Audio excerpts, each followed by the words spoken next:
All right, welcome to part two. It's going to be the painting demo portion of today's class.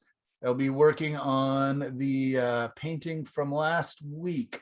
Let's see if I can pop over. There it is. Wow, look how hot that looks on the monitor. Okay, Love it. look at all those colors on that palette. That is Beautiful. crazy. I see a reflection, or is that like smog going through it that looks so good? Yeah, it's trees along a creek there, and so this is called Commonwealth Park here in Beaverton, Oregon. Yeah, I walked there. It's Yeah, a great park that I can do loops, me as too. well Me as too. take pictures and everything else. And so I Michael, really do like. you set up an easel and paint at Commonwealth? I only walk there. Oh yeah, I've set up there probably 3 or 4 times and painted. Yeah, it's a beautiful spot. Everybody's very friendly. Lots of beautiful golden retrievers walking around, which always makes me sad because we don't have our golden any longer. But I sure Oh. love petting everybody's dogs. Get my fill. We thought we were going to get a dog, but I think decided against it just because of how much travel and everything else we do. Yeah, I think we'll be gone like a full month next year. So Wow. So at Commonwealth Park, I see eagles all the time and that crazy heron. Yeah, there's a couple of herons sometimes.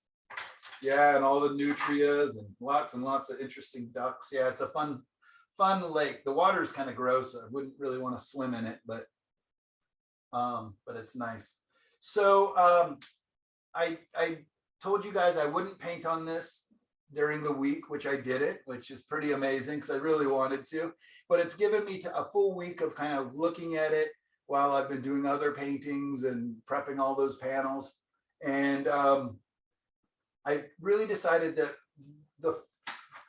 the reference here is all about this beautiful warmth, but it's also a lot about texture and a lot of the leaves and stuff. You guys, I sent the reference out to you in both the email and it's on our Facebook page, so you can look at it a little bit closer. But I've decided that I'm going to be doing a lot of the painting at this stage with my shop brushes, because I will get hopefully a nice organic structure to a lot of the leaves and a lot of the foliage. Let's see if I can bring that even a little closer. And if I stand here, not going to block it too bad. All right, great. So I will be using quite a lot of shop brushes. I should probably grab a couple more. And that will lean towards the texture. And then I will also, of course, be I grabbed a whole bunch of different brushes here, including this really fun kind of Egbert style. I don't know if you guys can see that, but it's a really long, very flexible brush. So I'll have fun with that. And for Michelle, even though she's on the phone here, she was asking about using some of the really soft, kind of almost like a makeup brush. I'll probably be using a little bit of that as well to diffuse edges. I did a painting last night. Same story. We were watching soccer games, the World Cup, and one of the games got kind of boring. So I just popped up and really quickly kind of locked in some colors. And I decided to use this really soft brush. And I don't know, can you guys see the little spots on there? This brush lost an amazing amount of hairs. And so I went back in with tweezers and pulled it out. And then I thought I would blend it out, but enough time had gone by that it dried. So now this painting has dragonflies, or not dragonflies. What are they called? Light bugs or Fireflies? Fireflies. So It now looks it's like fireflies. starry night. Yeah, which I just decided to embrace. So Beautiful. it's kind of a fun painting, but I really And the like colors, it. what colors did you use, Mike? Truthfully, it was kind of a lot of leftover paint. There's some Payne's gray and quinacridone red would probably be some of the main colors.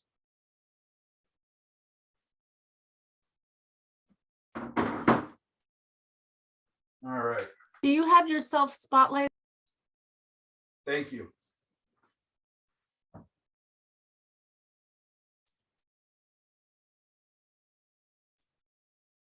There we go. Everybody sees that all right? Yep. Great.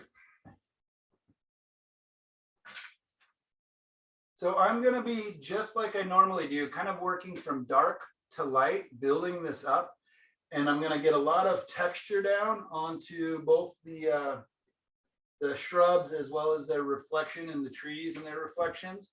And then I'm going to come back into the sky, and I'm actually going to use the sky to create kind of a little better structure to the edges of the trees. So a lot of this halo that's around here is actually going to get cut into. I'm going to want to preserve some of that, but not nearly as much. My reasoning for that is if you have too much glow and too much that looks special, then kind of my belief is that nothing's special.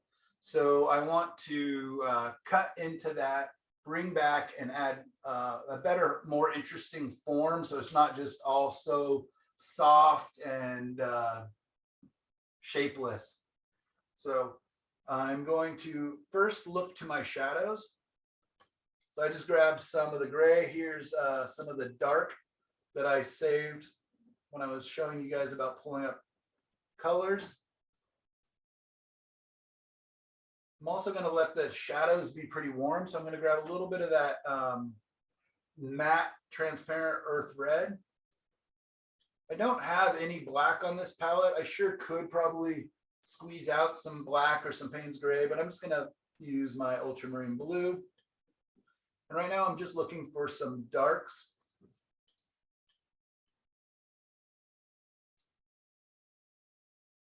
And then what I'm going to do really quickly is create kind of a transition to my next value, which will still be dark, but a little not as dark. And I believe by doing that, those two values, that I'll give myself my underlying structure that I'll then be able to bring the foliage and the color on top of. Even though I like a lot of these warms, I don't want to leave too much of it because again, it's just not special. So if I cool down most of it and allow some of that warmth to show through, I'm hoping that it will key in and just be that much more interesting. I'm not going to add much paint thinner because I actually want some of the texture of the brush. If I add the paint thinner, it becomes kind of runny and soft. I'm going to look to my darkest darks, which is basically right over here and right over here and right in here. So I'll kind of create a bit of a triangle, bringing me in. So let's just start laying in some texture. My darks, I like to leave a little bit on the thinner side, meaning I'm not going to add a whole lot of paint because the darks, when they dry, can have a bit of a shine to them. And the shine that will reflect off the darks is the opposite of what I'm after in my painting. You guys have probably all noticed that when you have big dark areas, it can become very shiny and reflect the light and almost give you the reverse effect of what you're after. So you hear that scrubbing noise? As I'm getting towards thicker paint and more color, that hopefully you won't hear that noise as much. Oftentimes when I've let a painting sit for a week or a couple of days or whatever, I will start by coming back in and re-establishing my darks, my shadow structure. Again, that gives me my form. It kind of helps me to figure out where I'm at in the painting and where I'm going with it. Our shadows give us our structure. Our darks give us our form. And it's kind of, again, I like to think of it like the foundation to a home. It's what I'm going to build everything else on.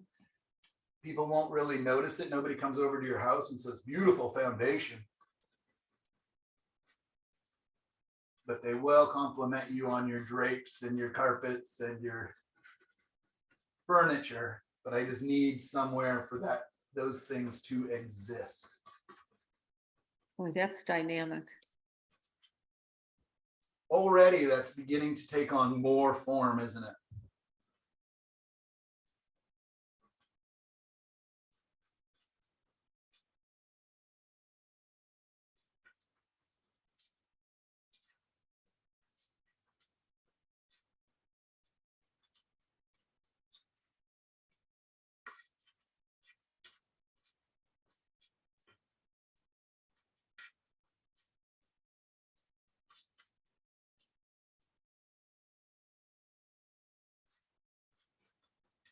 Another thing I noticed during the week away from this painting is that this area becomes quite flat through here. So I've got to figure out some way to break this up, but still letting this be the focus as we're going back into that.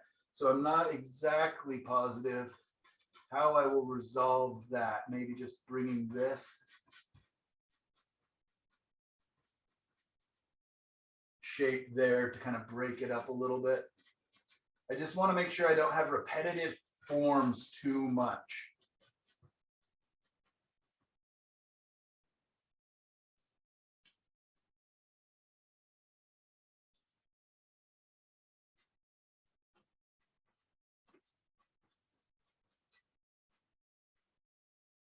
Also noticing that I am paying attention to my reflections as I'm painting. I really sometimes will just forget about the reflection and all of a sudden have to come back and recreate what I was doing up above later, and it becomes much more difficult.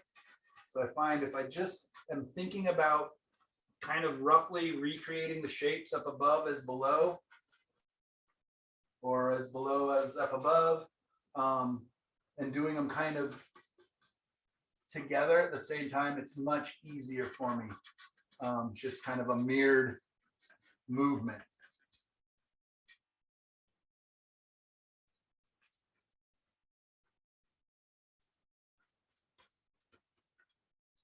And letting the brush do a lot of the work. It's very messy, very organic.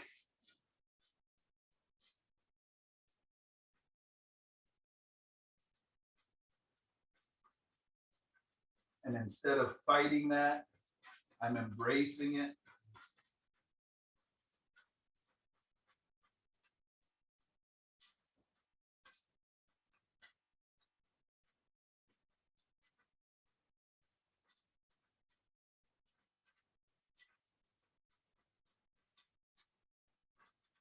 This form, this way of working may not be for everybody. You guys may find that it's too sloppy, too organic, too like you're going to end up wrestling it.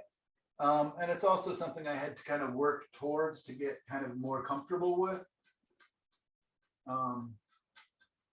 But I do find it as a time saver, and I'm not thinking about, you know, this is a tree, this is a tree. I'm just thinking that this is a shape of a dark. This is a shape of a shadow.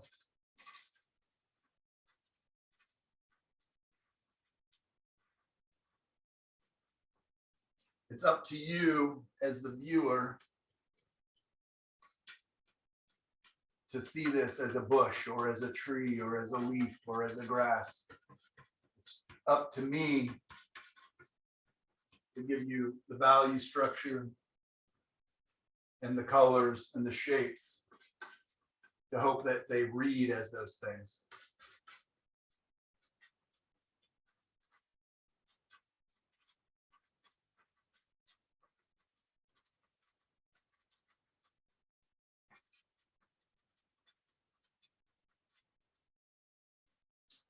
All right, I think that that kind of helps me to reinforce, kind of reestablish those darks, my kind of underlying structure. Hopefully it gives it even a little bit stronger of an idea of form. And now I'm going to go to my next value in color, which is a little bit greener, a little bit lighter. And I'm just going to start looking for where does that transition begin?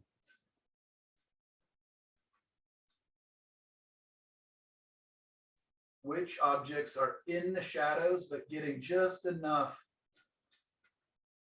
of this light reflecting down from the sky. It's not being hit directly by the light source, but it's the reflection from the sky down that will give me these soft, kind of diffuse, not super obvious, not really screaming out for any attention.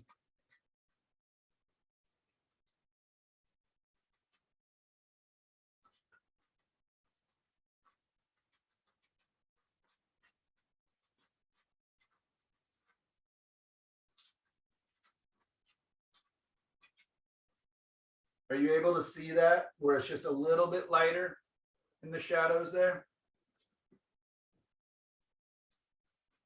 So you can begin to see like a rolling from the shadow side to the light side, but it's not the strong light like we'll be getting to where the things are being hit directly from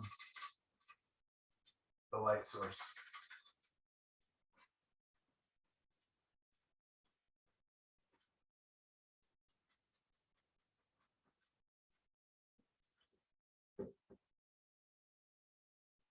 And I'm paying attention to my value structure in my reference.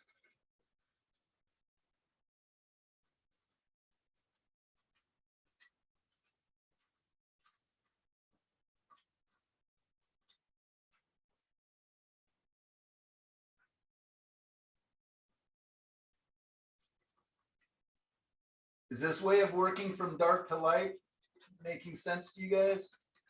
Do I need to my description understandable? It makes sense to me. Cool.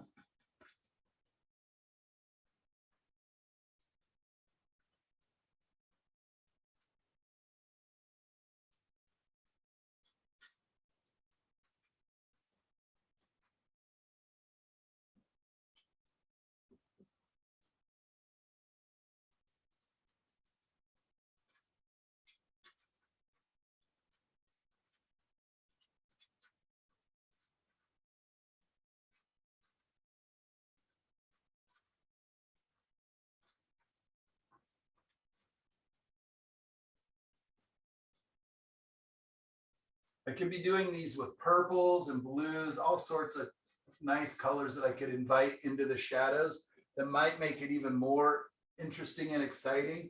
But I want to keep it pretty naturalistic at this point. I might add some of those in the further back areas a little bit.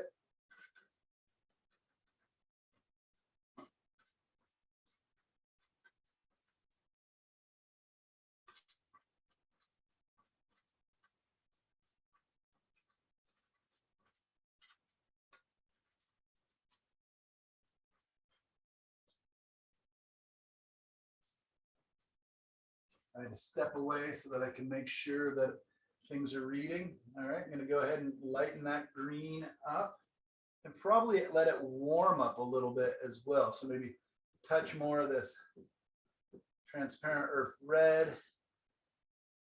into there. Got really green or really reddish. So I'm going to bring that back towards blue a touch. I mean, gosh, bring the blue in to bring it back towards green.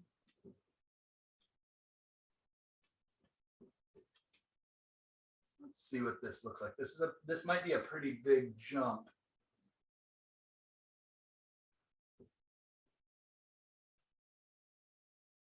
I'm also not overly mixing my piles of color any longer because I want some speckling or some striations of different colors in there. Again, letting the brush do some of the work. And I'm also going to let the fact that I'm not over mixing my colors do some of the work of adding a feeling of texture.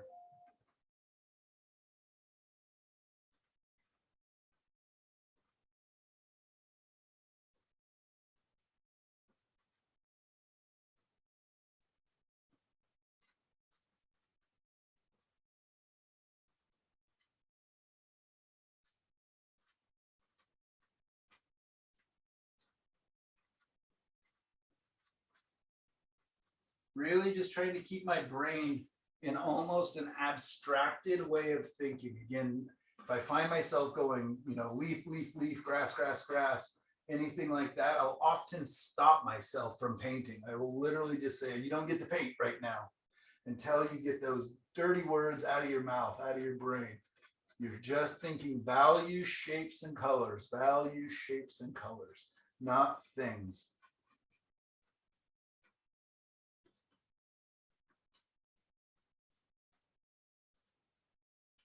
Which is easier to say than it is to do, because our brain wants to give names to things.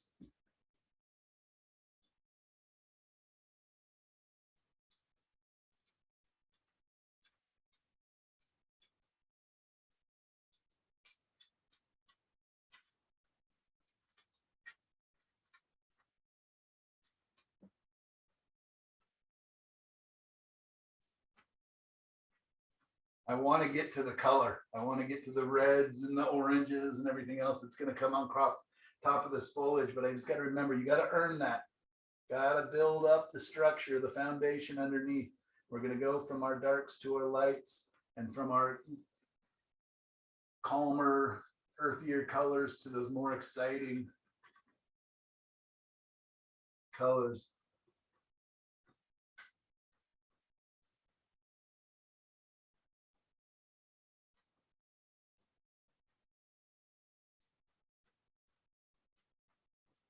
I don't like a lot of rules or anything when I paint, but I definitely know that if I build the painting up properly and I'm patient, that two things will happen. I'll spend a lot less time fixing it, and it will actually be faster. A lot of times when you want to skip a phase or just get to the fun part, it ends up actually being harder and taking longer, in my experience.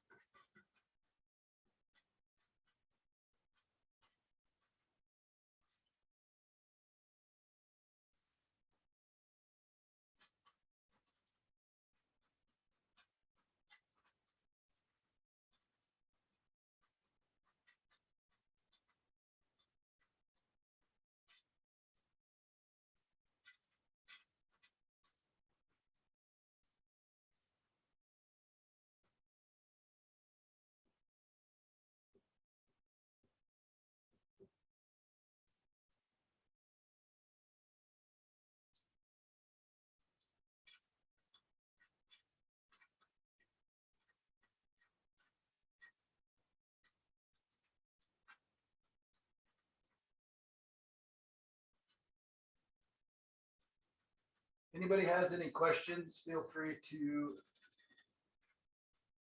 ask while I'm painting. Otherwise, I might get kind of quiet here as I'm just kind of focusing in on. This is where, at this stage right now, is where my transition from my dark to from my dark shadow to my lighter shadow. And now I'm going to be the next turn as things begin to face the light is this next slightly warmer, slightly lighter value.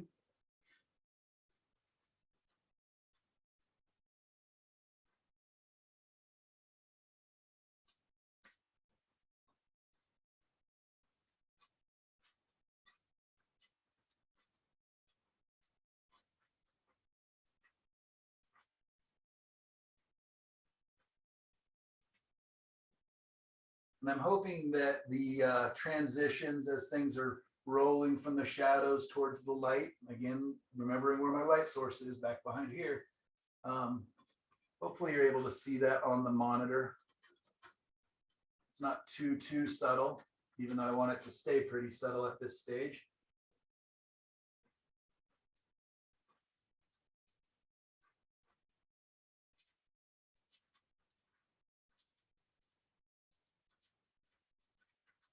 Are you considering you're still in the shadows, but now the lightest part of the shadows? There you go. Yeah, it's kind of like right on that edge where things are, so again, the light source is over here. I've got my shadows, the light's coming across. My shadows are away from it. And then here, like in this area where it's beginning to pick up a little bit of the radiant light from the sky. And now I'm turning it onto its top where it's getting more direct light from the sky. And then the next thing I'm going to do is everything that's facing the light. The light is going to give me my color. It's going to pick up and reveal all those gorgeous fall colors where they're showing on the bushes and the shrubs. So that's kind of the part I'm trying to be patient, trying to build towards.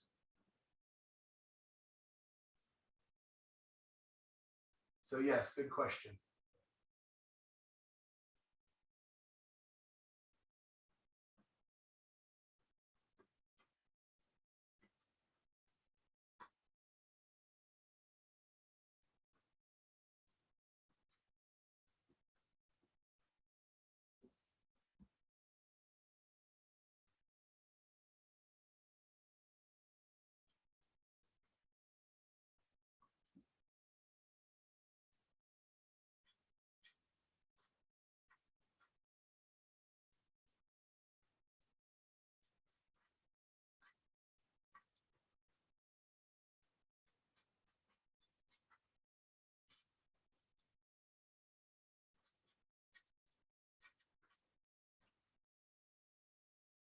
Does it now kind of, with those transitions, does it look as if the trees and the bushes have form, a structure? If we think back to the sphere that we saw earlier, where you got a shadow side, you've got the underlying, and as that shape or these shapes begin to turn towards the light,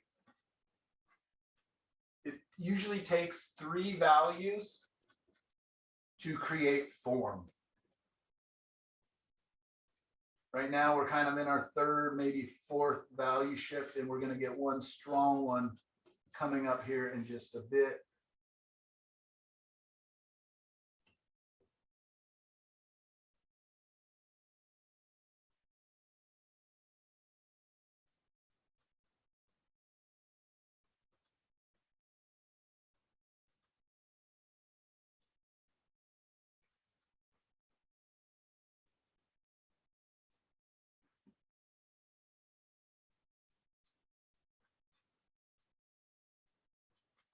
I can literally feel my heart rate going up as I can sense the anticipation of, okay, you're doing it, you're building up, and pretty soon you get to get the reward of putting on the pretty colors.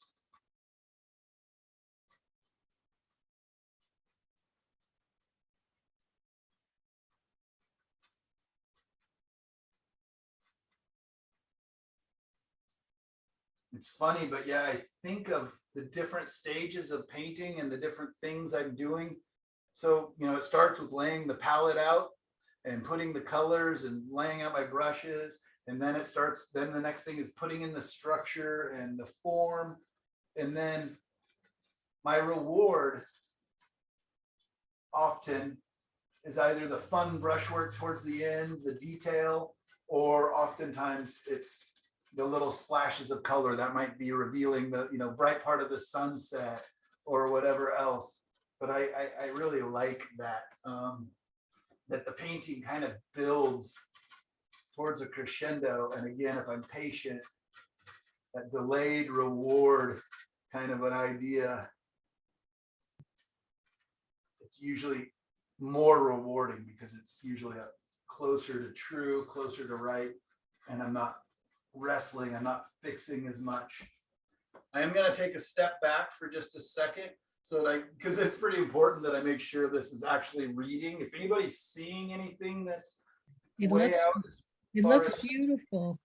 I see thank you. all of the different shapes of like the bunch, like how the clumps of trees, the leaves, and it's all coming together. Just that last tone that you put on there with the yellow in it just made it pop. There's sort of a very dark spot on the right side in that clump of bushes that's just a little bit forward of the trees, that at least right now, it's like my eye goes to it because it reads like a very large dark spot. And the reflection in the water, it looks like you've further over. It looks, to me, it looks like a triangle further over You're to the right. right. To the right, like all the way at the edge. Yeah, in there. Can you see it's like a heart shape on its side almost? Let's break that up. Yeah. Well, because there's the greens in the reflection, but not, there you go. Great. I love it. Takes a village, I'm telling you. Especially with something this big, right? You know, 24 inches by 36 inches or whatever this is. It's a lot, especially when you're up close to it, and painting this quickly.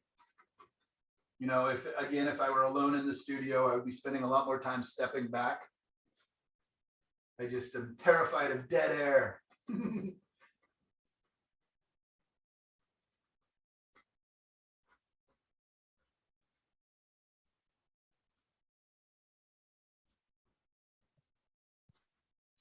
Do you find larger or smaller paintings, particularly one being easier or harder than the other? It's not my quote. I think it's Scott Christensen says, small and ugly is one thing, but big and ugly is a whole nother thing. And so, you know, a big painting that doesn't work out hurts a lot more than a small painting that doesn't work out. So there is that part of it. You know, I can swing for the fences more on little paintings. And I'll often do more of my experimenting on little tiny paintings. So I enjoy that because it's liberating and fun. But I sure do like big paintings. I sure feel like they just, their very presence is just, you know, that much more impactful. And sometimes the illusion of detail on a big painting is much easier than on a big painting. I mean, on a small painting. Just, I mean, I've only used this, what is this, a 1-inch shop brush that's, I don't even think the last time I used it was very clean. It's very stiff and scrubby, but it's doing what I had hoped.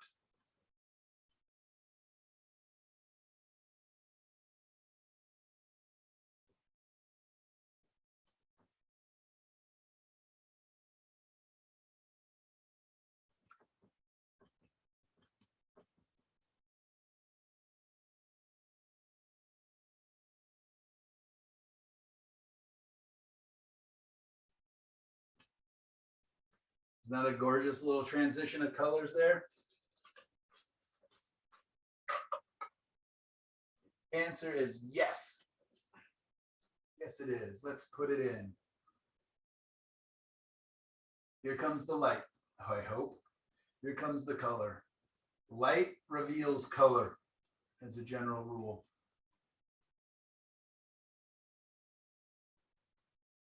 A lot of the things we say and think of as artists are so obvious, but overlooked.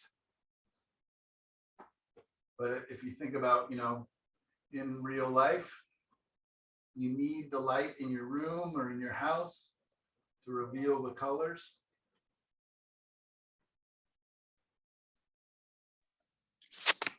That was something in Kathleen's painting where she had really a limited palette, but there were sort of these like patches in the water of kind of like that algae that, yeah. I thought she did a really good job. And that's what I thought about. I thought it's like this acid green that I personally am terrified to use Sure. because I think it's going to do horrible things in whatever I'm working on. But because she had such like a cool toned underpainting, it was like, and any of us who have lived in the Portland area or just lived in areas where there's lots of green stuff growing even in the water. I thought that's exactly what it did, is it captured both the color of that like eerie green algae on the water, but also the way that it can kind of catch light too. Yeah, absolutely. Especially because it's facing upwards, right? It's capturing Yeah. all reflected light from the sky. Yeah, I thought she did a really good job with that. Like it felt, I mean, the whole painting was very impressionistic, but also she did a really good job of making the light work, which is obviously kind of the big challenge, right? Absolutely. Absolutely. Yeah, no, well observed.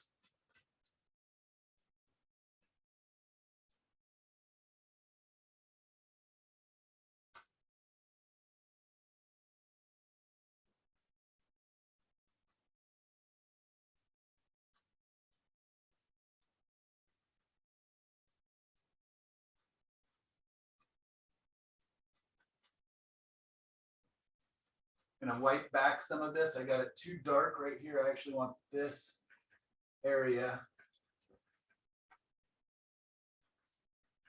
There we go. Want it to be picking up more of this light and color.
I just got to remember that even though the foliage is really quite light and colorful, I've got to keep it a little bit darker than the background, than the sky. Otherwise it'll either that, or I'm going to use color and temperature variations to where I want it revealed.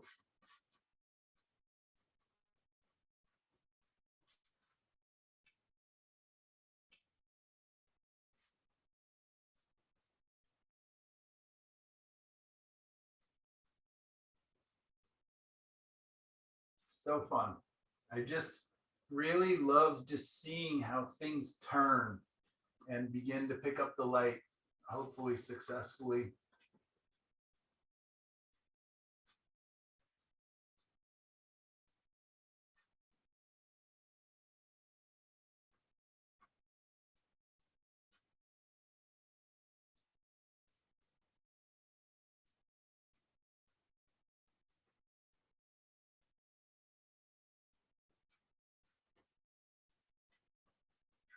Trying to remember to continually go back and forth between the trees and their reflections, the bushes and their reflections.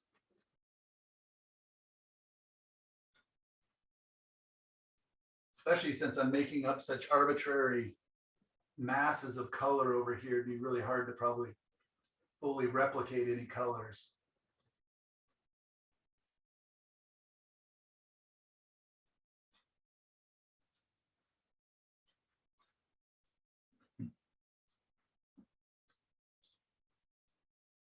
So this is a tree that's in front of this dark big tree behind it. So how to bring it forward and push the other tree back a little bit.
just with the full knowledge, I'm going to come down with the sky later and chop into a lot of this and create my actual more organized structure of these trees, doing it that way in a subtractive, more fashion.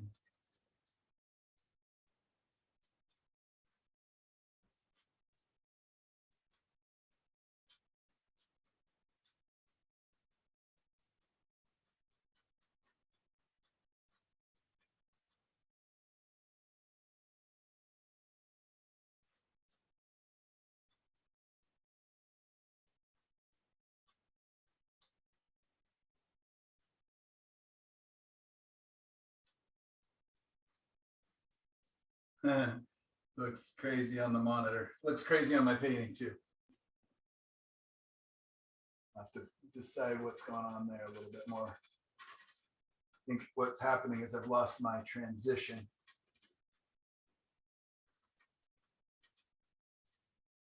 Don't want to get lazy.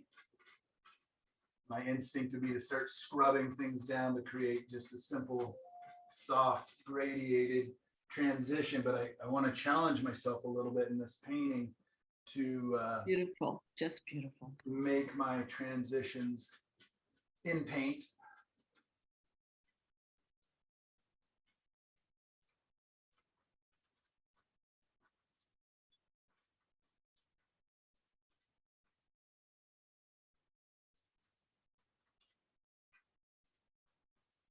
There we go, starting to feel a little better. Just had to bring down that transition color just a touch.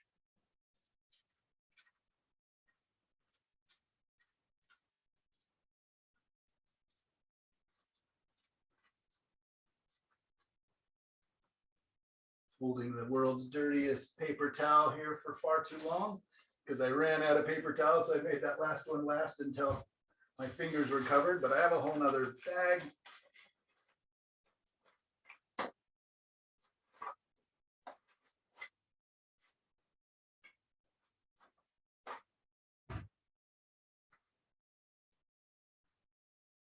Let's get some more reds and more fall stuff going on here.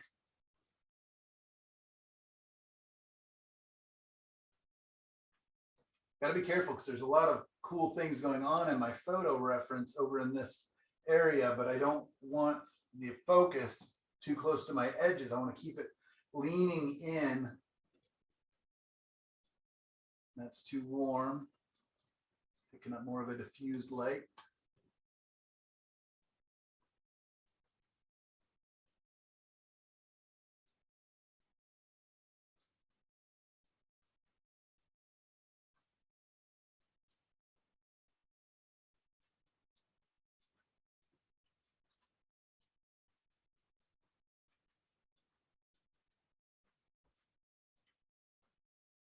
There you go. So softening that area to hopefully so it pushes back, feels a little further back there in that warm, soft, hazy fog. The reason I picked this painting was because I wanted to do a warm tonalist painting. So just kind of important that I remember why I was attracted to this scene in the first place, what it was I wanted to show and share. Again, I oftentimes suggest people writing notes down as you're choosing your focus and your subject of why did I choose this? What is it that I want from this painting?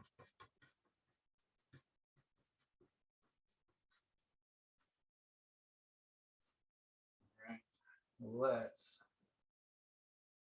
get some light. Tops of these bushes. Here we go.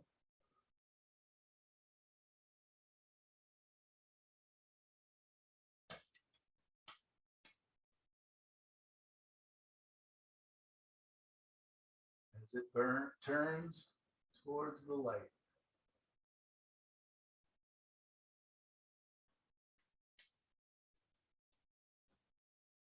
As it turns towards the light.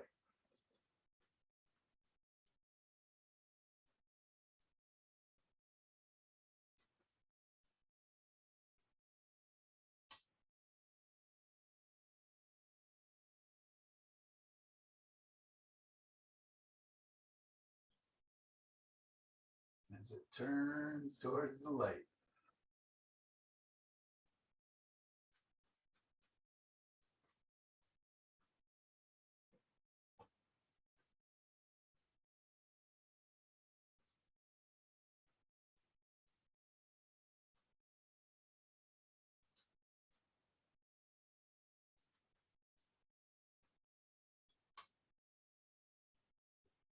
I don't know if you guys can hear these bushes over here, but they're just selling, what about us?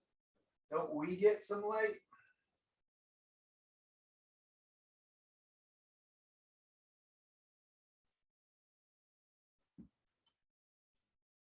Just quiet them down a little bit.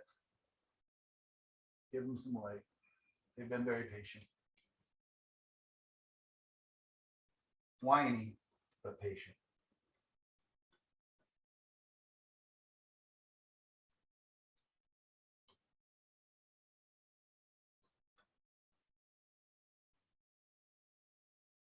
Gorgeous, Michael. Thank you so much. Agreed. Hope you guys are feeling 1/10 of the joy that I'm getting in Oh putting God, these yes, down. yes. Just watching, again, I don't know if you guys remember the old Polaroid pictures, but just how fun that was as a little kid, you know, when your aunt and uncle hand you the Polaroid, you get to hold it and shake it back and forth and watch it slowly develop in front of you. That was so much fun. So much fun. That's what a painting, when I'm building it correctly, it's just slowly revealing itself. It's slowly materializing the structure and the detail and the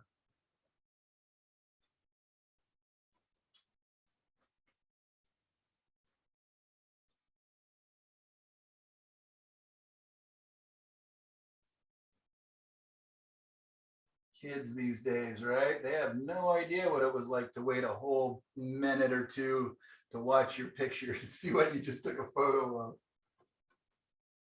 Or even longer if you took it to the developer and had to wait weeks. That's if you didn't forget about it in your junk drawer before you took it in to get developed, the whole roll. Or send it in by mail.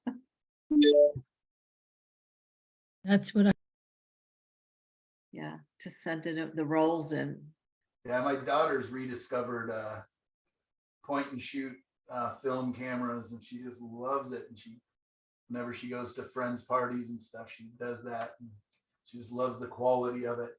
And I always think it's so crazy because they're so expensive. The film is expensive, the developing is expensive, but I think she's tapped into that kind of that joy of finding out what you know, what happens later.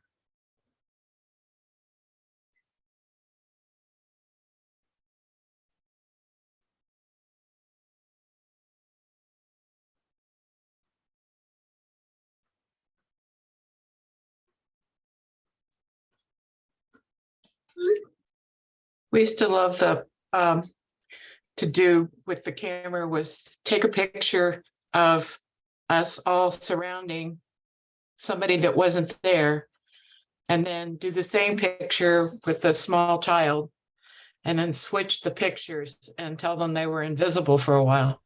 That's awesome.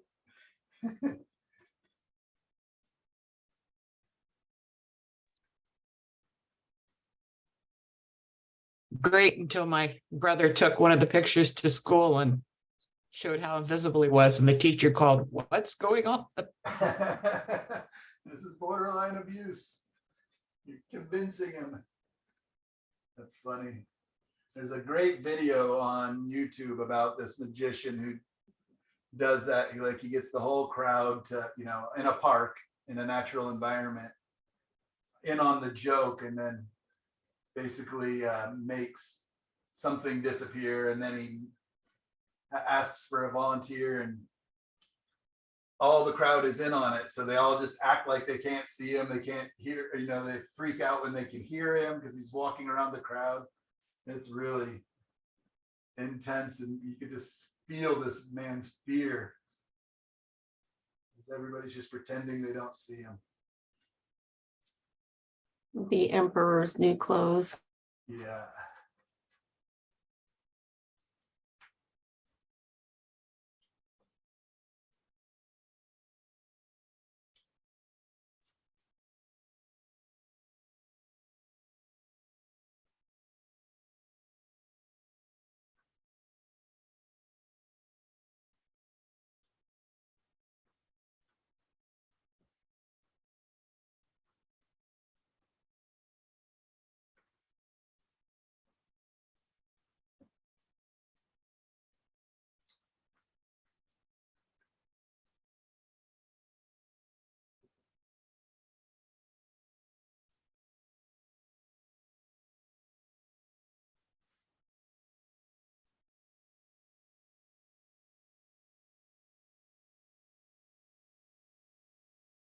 In my photo, there's not very much red foliage. In fact, it's almost only over here on this tree. But I think I will incorporate that into a couple other areas just so that that doesn't become the focus. And I really like the color scheme. So I'm just gonna hint at that. Maybe not make it so strong and heavy as over there.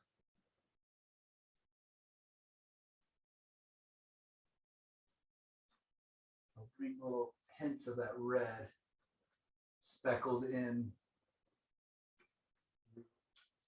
out different areas. I don't know if that red is showing up for you guys or not.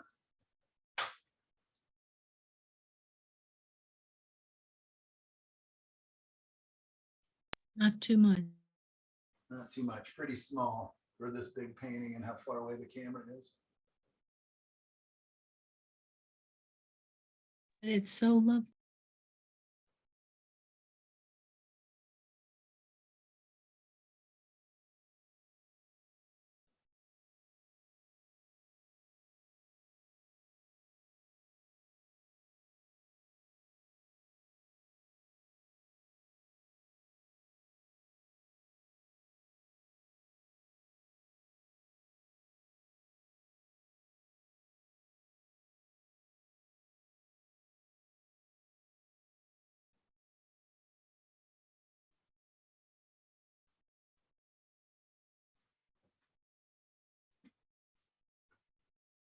I see it.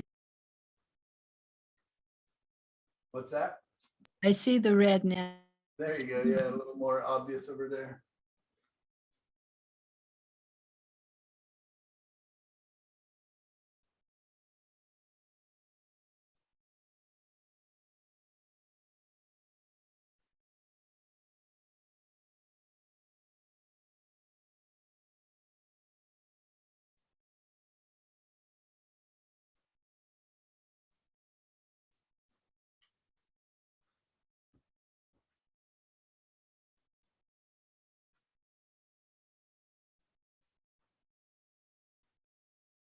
And by bouncing around my surface a little bit like this, going back and forth, hopefully I'm extending the sense of harmony by, even if the colors aren't exactly the same, they're related.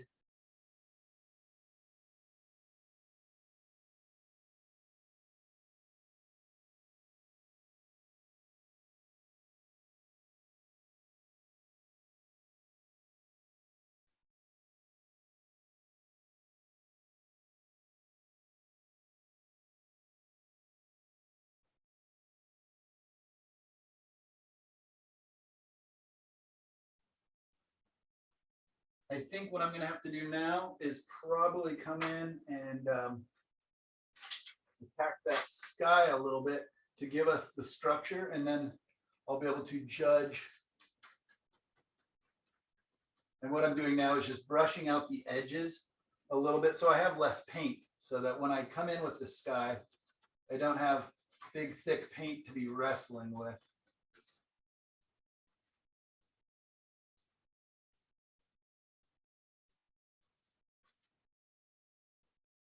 So I'm just taking the brush and wiping it off. I also probably don't want real crisp, odd things in the sky because it's so diffuse.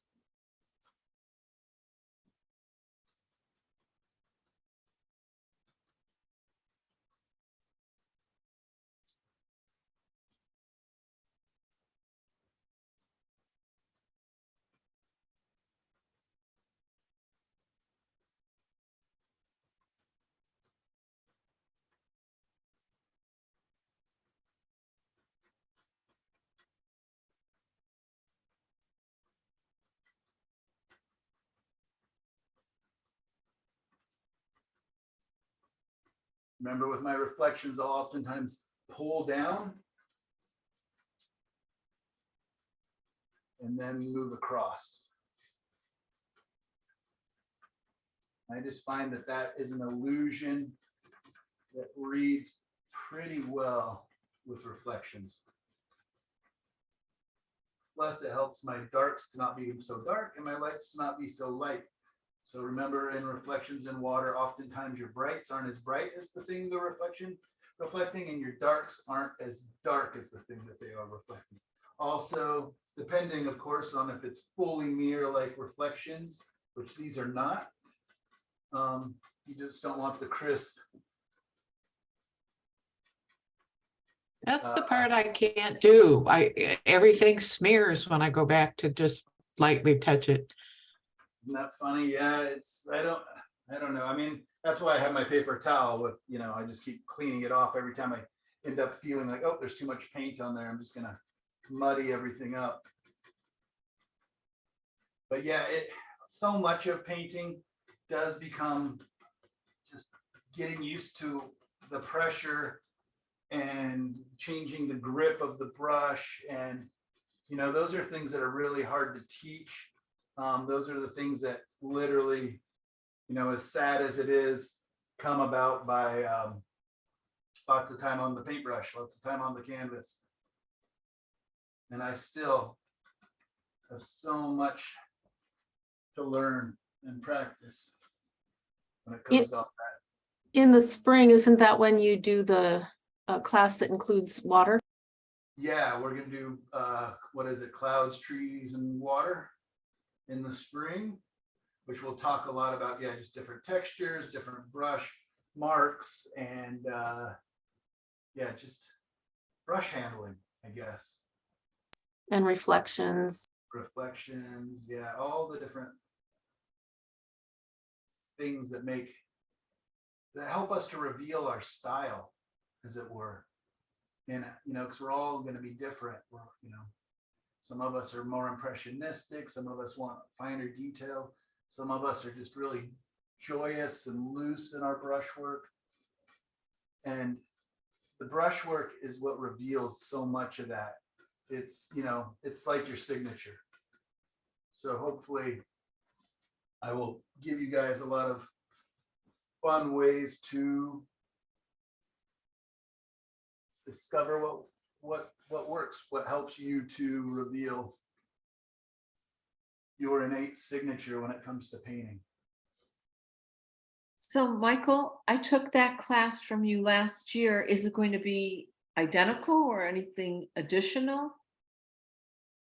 Nothing I do is identical.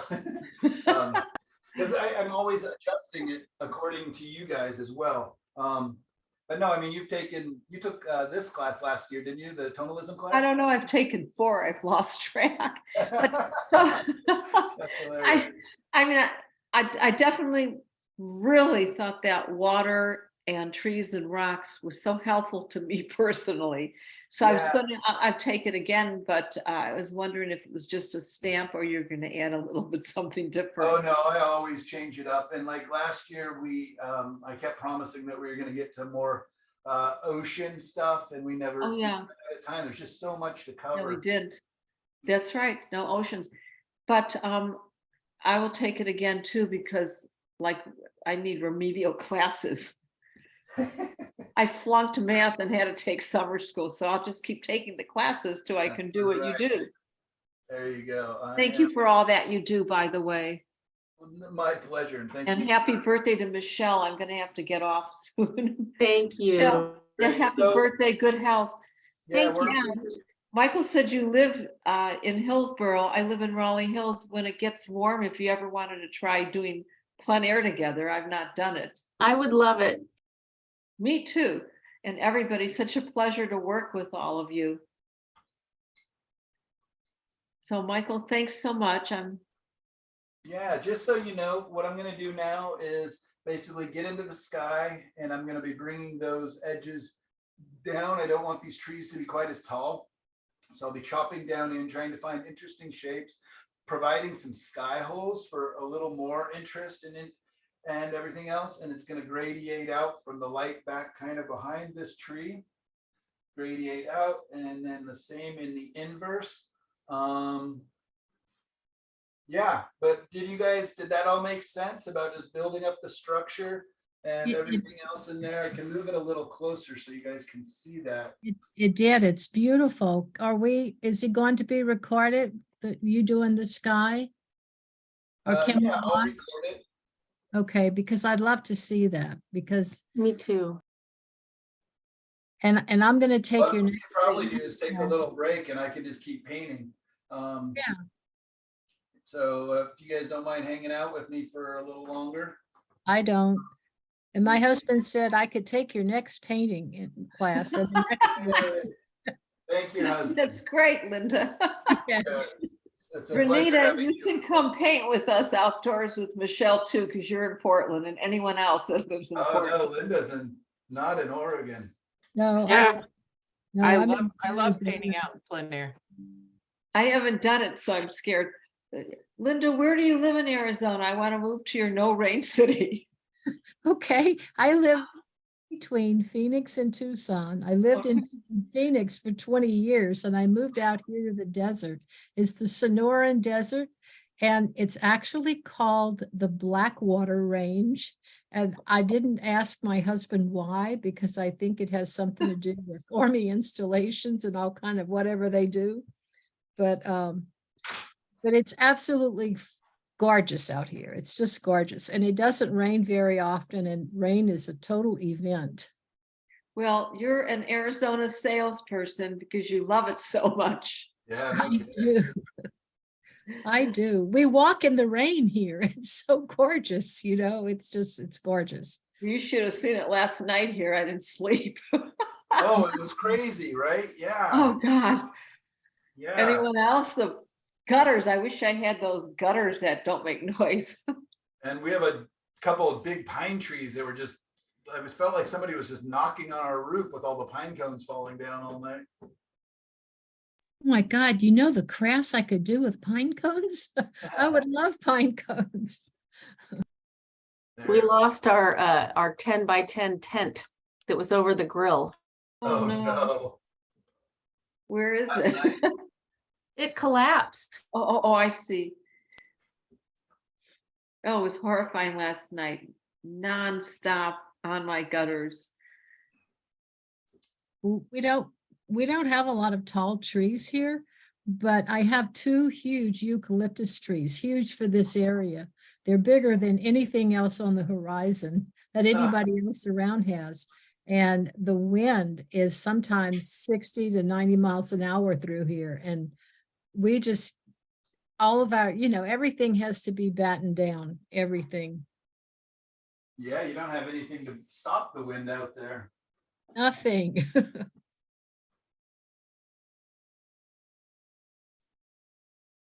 So are we taking a little short break right now?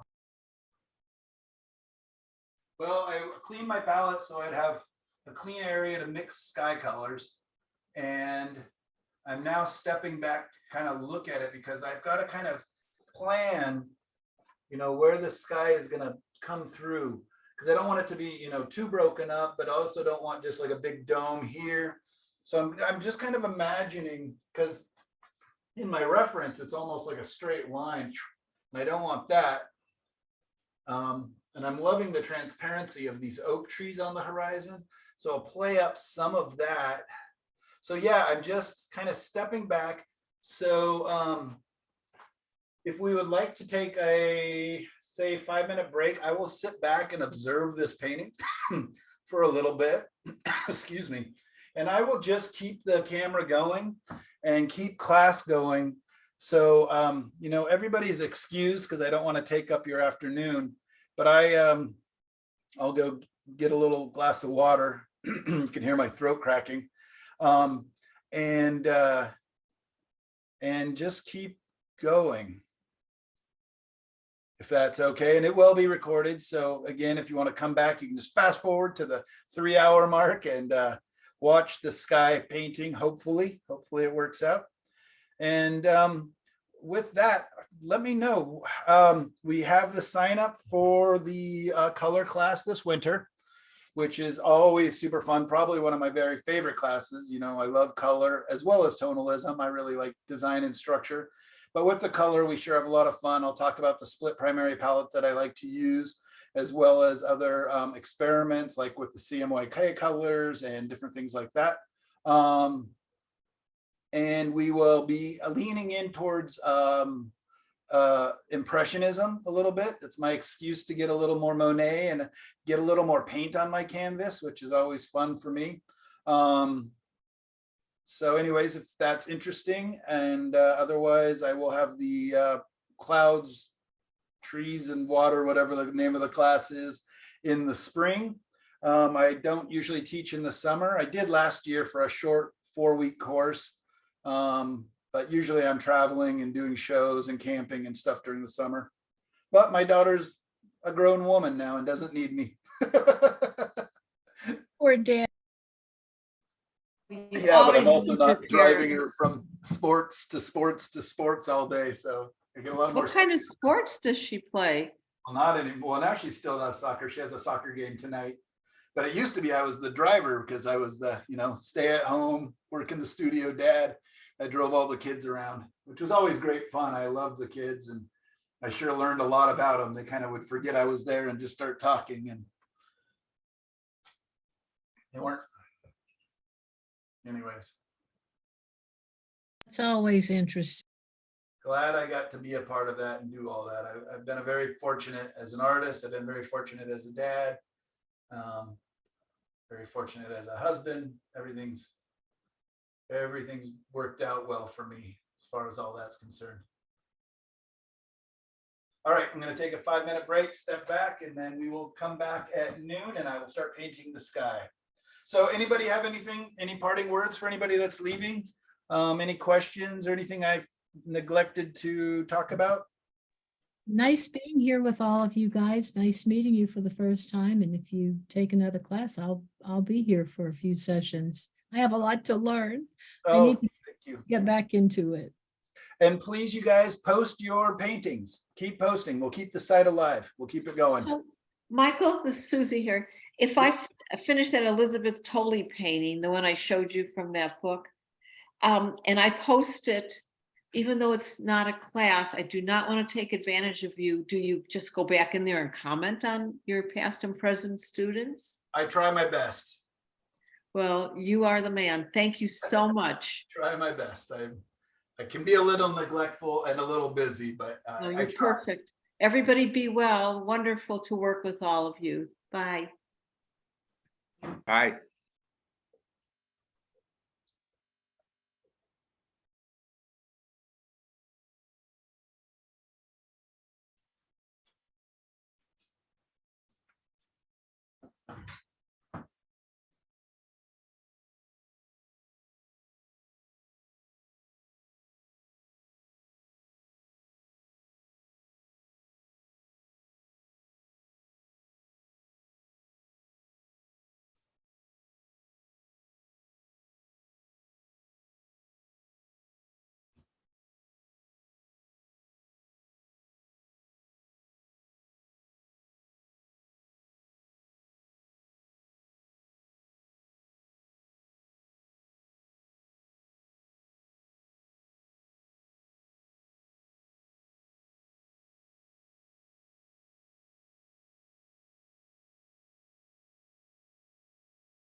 Michael, I can't tell whether that's glare or you did a mist across the top of the water.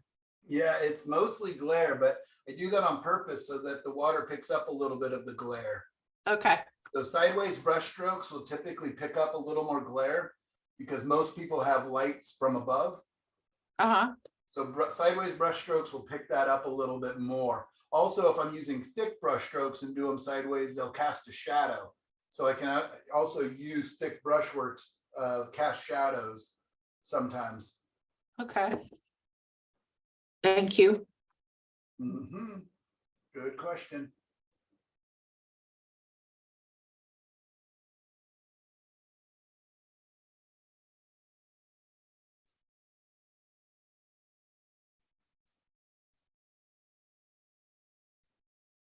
So I'm just gonna wipe away some of these edges so that I can kind of make some notes almost for myself of where these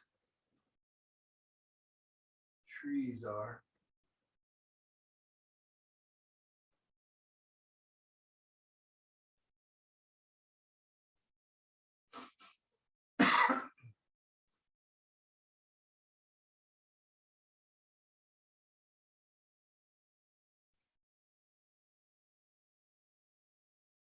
I also can, by wiping it away a little bit,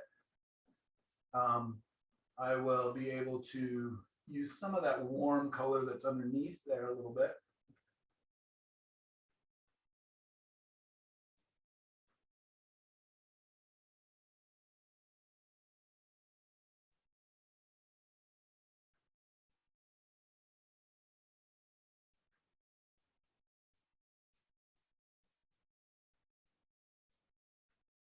Also by softening the edges in areas that it's not as important.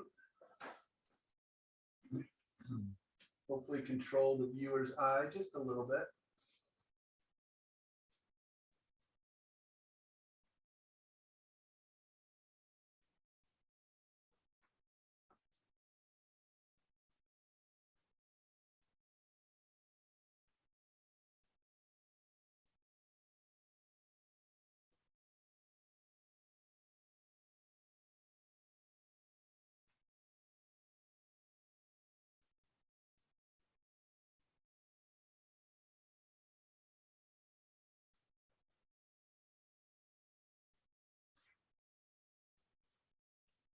Now I get to decide also, would I like the sky to be a little bit, not just yellow everywhere, maybe a little bit on the cooler side, like going towards pinks or grays or blues, greens even, like a pale blue green, and then leaning towards the light this way, and then conversely the opposite.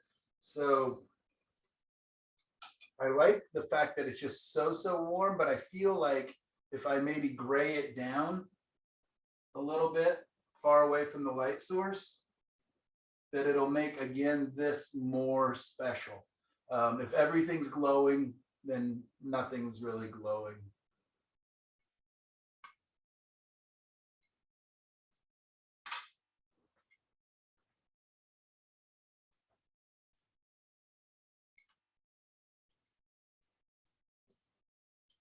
And oftentimes when I get into the sky area, I will re-clean my palette, just because, I don't want it to get muddy and polluted.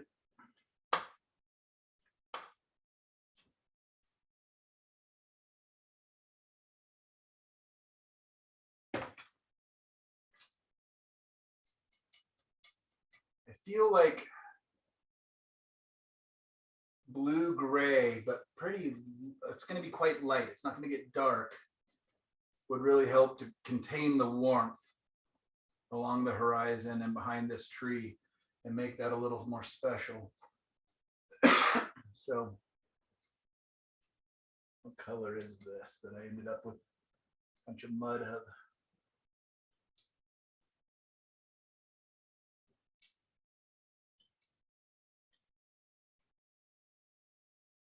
It's a pretty color. Yeah, it's nice. Let's maybe do a test.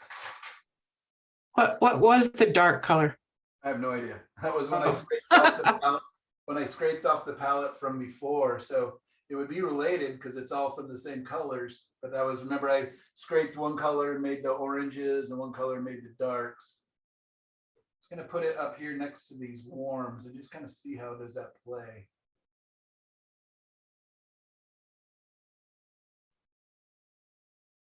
Probably can get a little lighter even.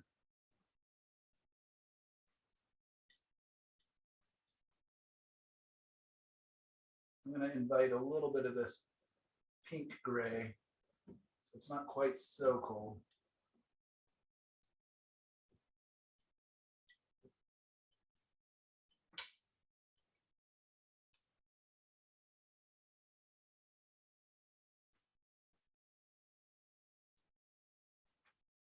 I'm going to use this pink gray as my transition.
What do you think? Do you think that will play nicely against these warms and these greens?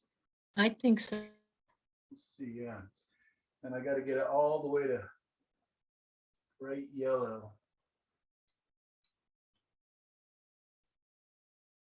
Bright and very light. I'm curious what this combination does. Not bad. Not so hot. Good.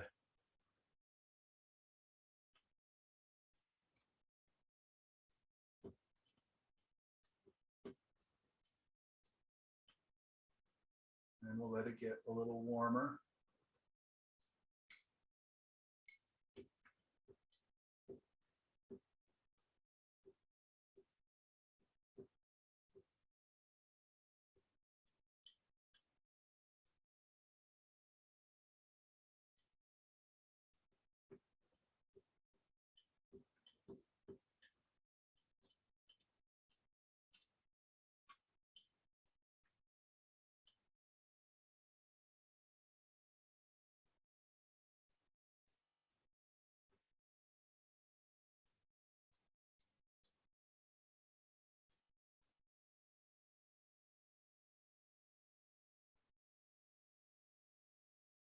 A little bit scary. Don't know this jump.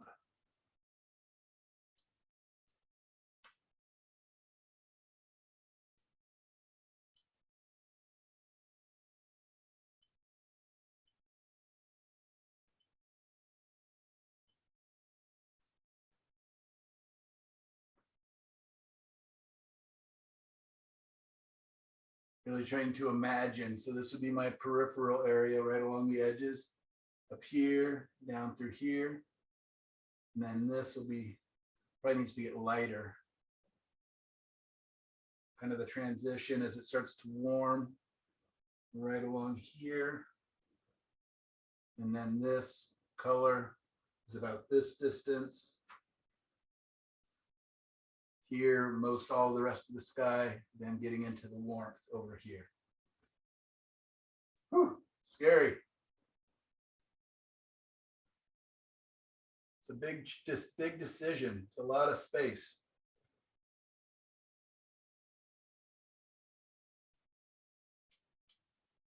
Exciting to watch.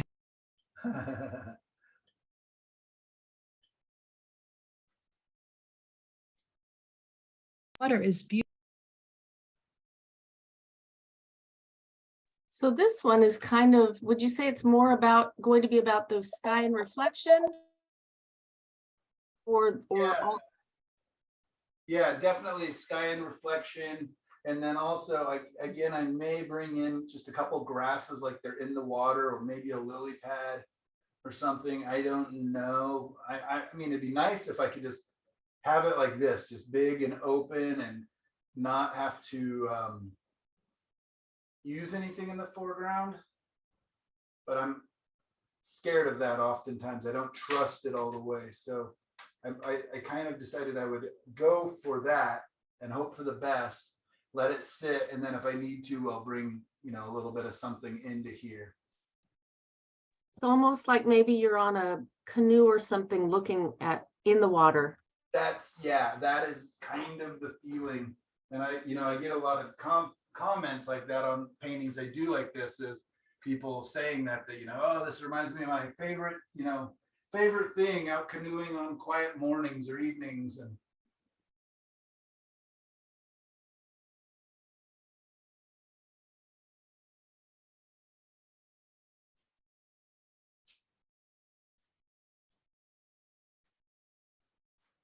all right, so I'm stepping all the way back in my studio just to kind of look at those colors and skim my eye back and forth to kind of see if that is going to get the feeling I'm after.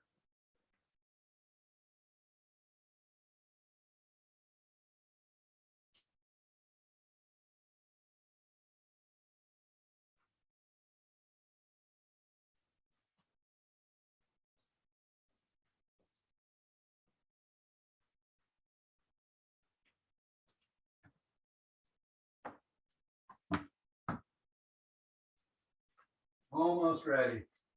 Like literally, like just building up my nerve to attack that big, huge area with these colors. And I'm also trying to decide if that blue is still too dark and too cool.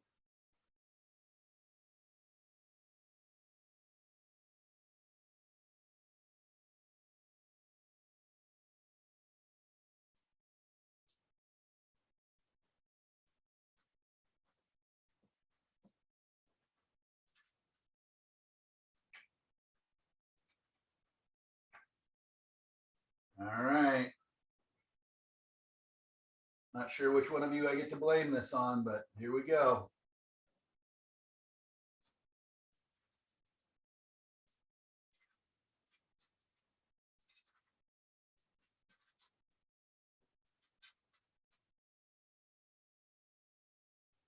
Wow, that yellow is still wet a whole week later.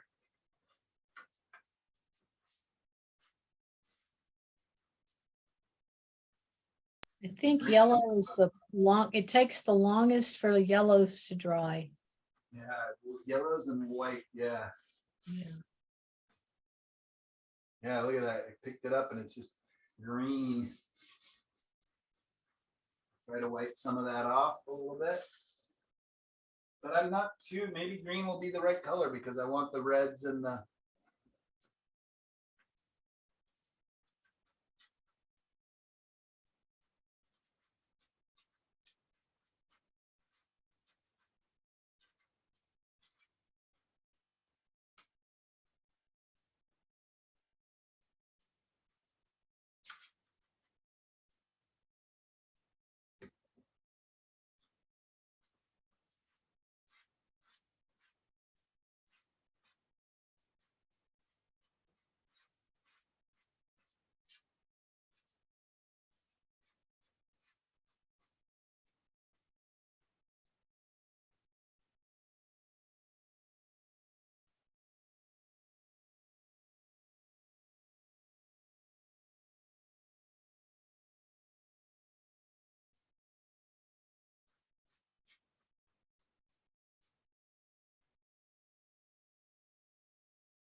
Michael, have you ever used oil-based gesso? Yeah, it's a little just slippery and non-absorbent for my taste. But yeah, I mean, it's another great thing to cover surfaces with that you're not, the painting didn't turn out. The oil prime. Yeah, that's what I was thinking. Yeah, it's great. Just a little bit slippery for me is all.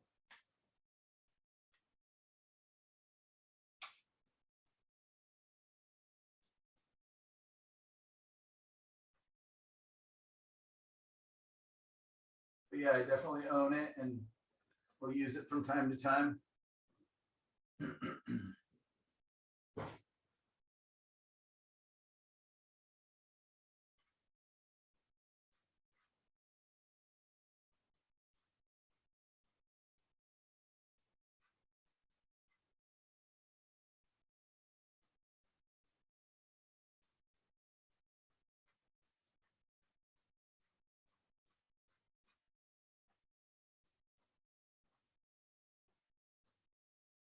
I'm going to leave that little bit of a warm force field around the trees for now, but I'm hopefully putting down enough paint that I'll be able to push that up in there and create those sky holes when I get a little further along, get my surface area covered more.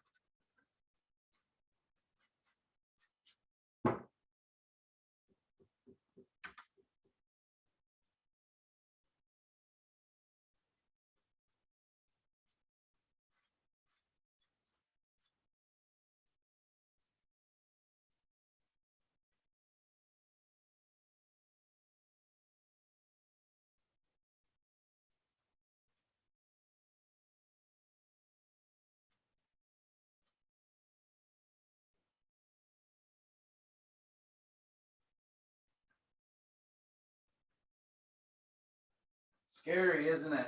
Because they're all so quiet. It's like, oh, I liked it so much better a minute ago. What's he doing? Oh, oh boy. I'm liking it. Not painting if you're not willing to just ruin it, I guess. You're only as good a painter as you are a fixer. One of my early instructors always said. That's funny. Problem is I hate fixing. I love painting. No, that's the problem. I should probably change my verbiage. I probably shouldn't say I hate fixing because that is true. And painting is a funny thing because all we're doing is setting ourselves up a challenge, a problem, and then trying to solve it. A whole bunch of hairs just came out right there.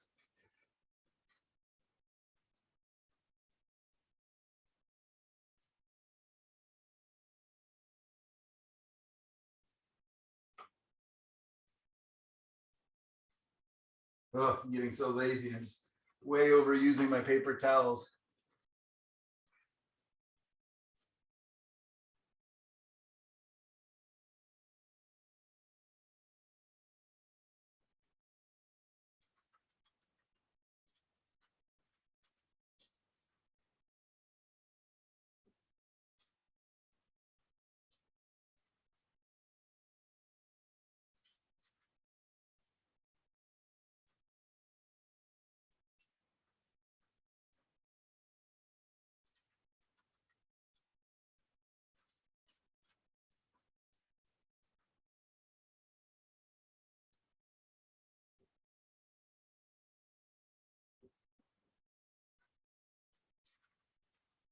Getting a little warmer, a little more yellow in the paint, a lot less blue, a lot less pink gray.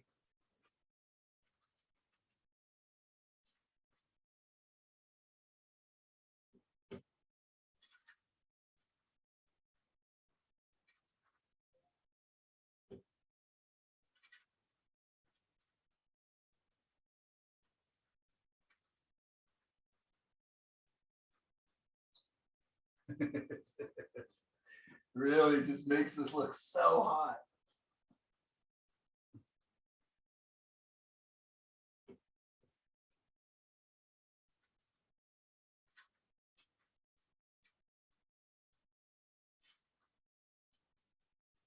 This has been so instructive. I'm so glad. Thank you. Thank you for that, because I am truthfully somewhat terrified right now. But I mean, you know, if you're not scared and you're not nervous, I wonder if you're pushing yourself and you're not experimenting and trying new things. You know, I'm not sure what book it is, but it's like lean into the fear because you know you're probably doing kind of the right thing, what you should be doing.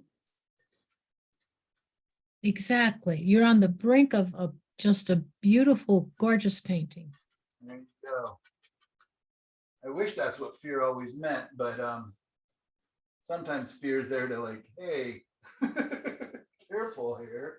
Yeah, You're not don't supposed jump to be off it. walking on this street at this time of night. You are making a poor choice. My karate You know, instructor. I'm just kind of loosely laying out these colors. They're not perfect yet. I'm just kind of testing things. It's beautiful. I love it. My karate instructor always said, if you're out on the street where you shouldn't be at night, hold your head up high and don't look down. Ah, all right. Well, that's also probably good advice for painting.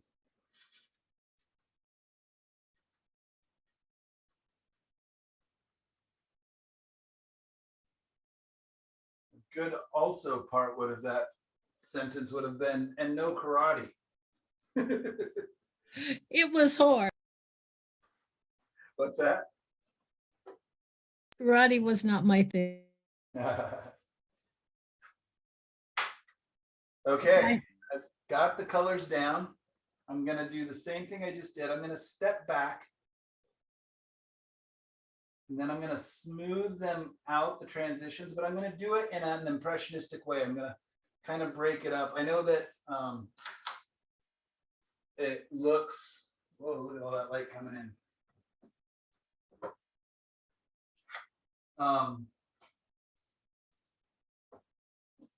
Yeah, I'm gonna leave a little bit of texture in the sky, just a little bit. So let me step back again. I'm sorry guys to have these kind of little commercial breaks in between painting, but it's important that I see what's going on.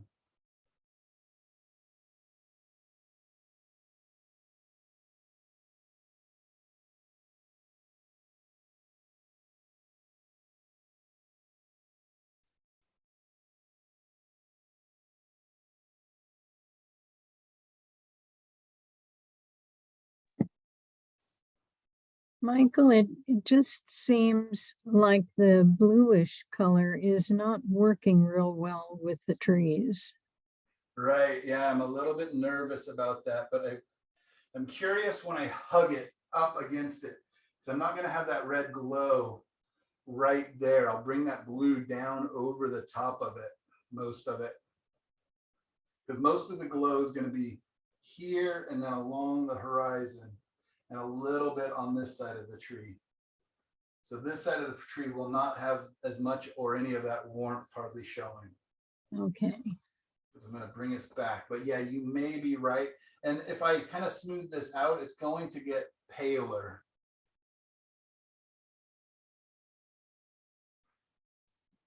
All right. Surgery time. Let's see.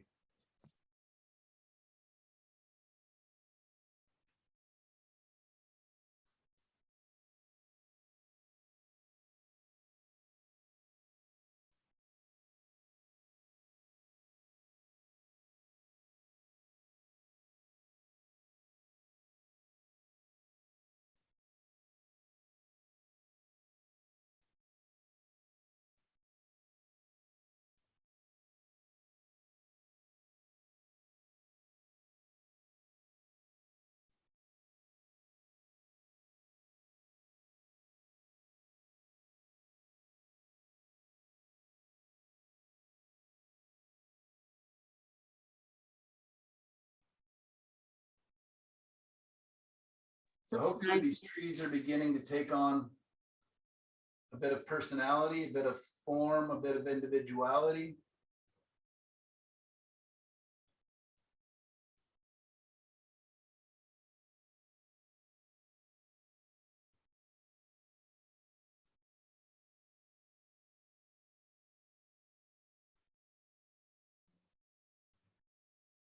It's amazing me that it's not really like smearing. I don't, did you see when I kind of went around and wiped off the edges? Yeah, that's true. Yeah, yeah, I mean, and also just, well, I haven't needed to yet clean the brush when it starts. Hopefully you see the smear really quickly and stop painting and just clean that brush.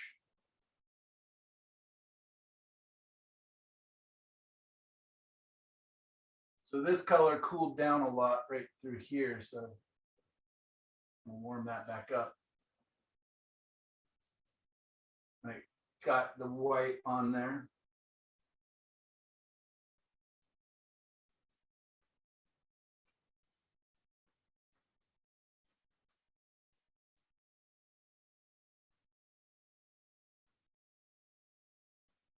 And there is some smearing, Michelle. It's just the monitor's so small compared to this 3-foot painting, but I'm actually liking that because it's adding to kind of the atmospheric edges a little bit. And it's smearing from a warm.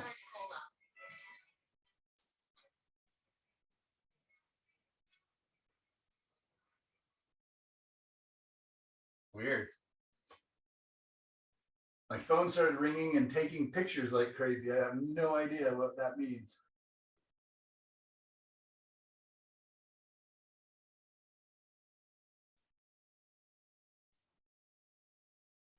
All right, so I'm gonna wrap this tree around here as I get to the cooler colors, and let's see. Yvonne, was that you that said you weren't sure about the blue working with the trees?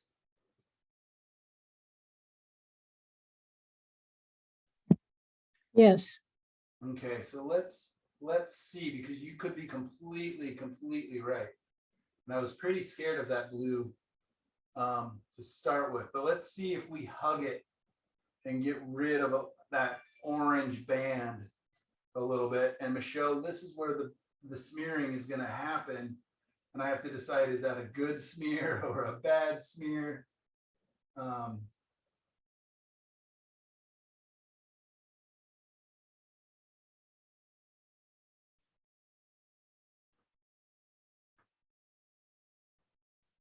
Cleaning my brush, pick up a little more of that blue gray on there, so I'm not just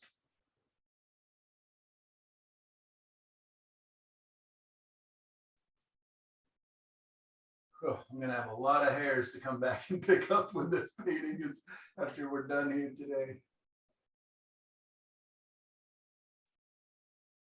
But I did learn an important lesson last night when I took a break from painting with the plan to come back and clean my hairs out of the painting. But I can't wait too long, otherwise. Fireflies. Fireflies, yeah. All my paintings are gonna have fireflies from now on. You know, Oregon's famous for its fireflies.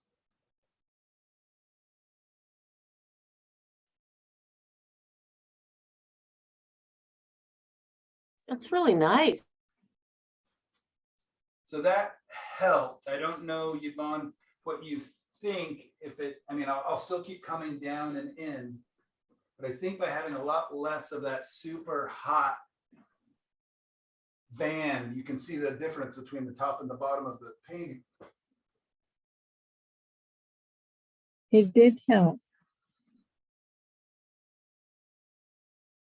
And that's that. I mean, color and temperature, and that is one of the things that gets so hard to read. And that's one of the reasons I have a hard time suggesting people do really warm underpaintings, like the Indian yellow underpaintings and stuff, because until you've painted a while or kind of, you know, seen what happens, it's really hard to read colors when you have a super hot or intense underpainting color.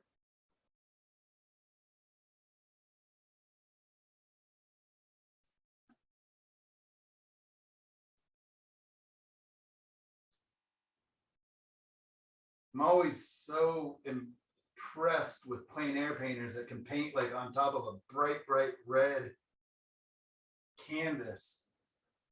So I just don't know how they're judging their colors and their temperatures at all in the beginning stages of the painting. I think often like earthier colors are easier, you know, the browns and the ochres and stuff are easier colors to to read your other colors on top of.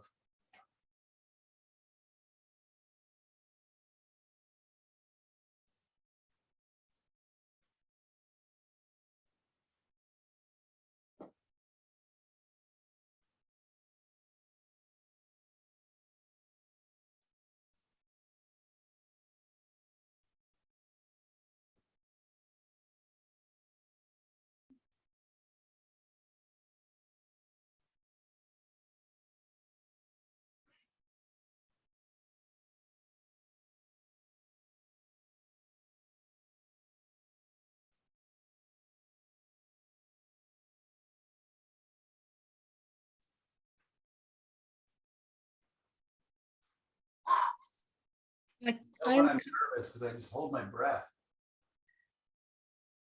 know you have to breathe, Michael. No, it's very important. It is. And I think the blue is you pulling it into the red. I think I think it looks okay. Starting to work, yeah. Yeah. Yeah, I think Yvonne was right that it was not working, but yeah, I think the blue against the darks works, but that blue against that hot orange looked really off. It stood out. Sure did. All right.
Is that soft brush? No, that thing would be just throwing hairs like crazy. No, that's just my shop brush. Is that what you asked, or soft? Yeah, it just the way it was pressing, it looked It's funny, I've been using literally the same brush, well, two brushes. I got one warm one and one cool one for most all of the painting. And it's kind of funny that it's getting softer. I don't know if it's just the friction and the warmth.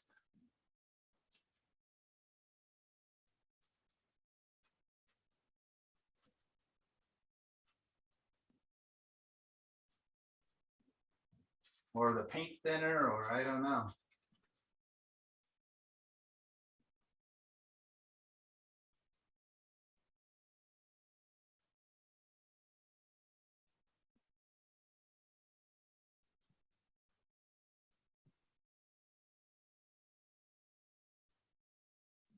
Just changing the amount of pressure on the brush so that some of the underpainting is showing through.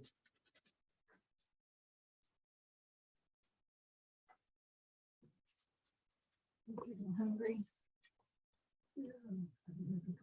No. No.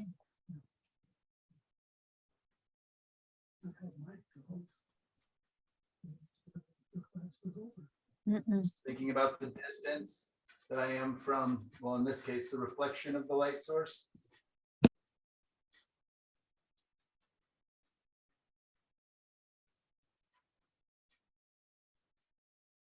Hoping that some of the, not gonna leave like that, but some of the little bit of yellow warmth left partly uncovered might look like nice little reflections on rivulets, little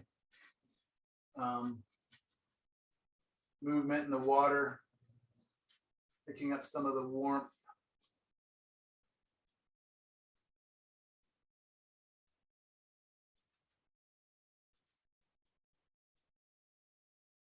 This is turning really green down along here, so I'll have to be aware of that. I might have to come in and add a little more blue green if I decide to keep that color going.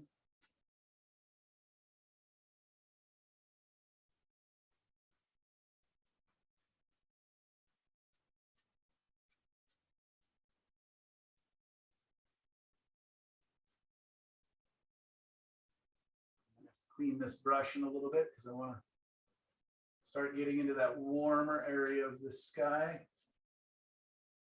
Right now, I don't mind bringing a little bit of the cooler colors down just a little bit so that they have a nice gradation.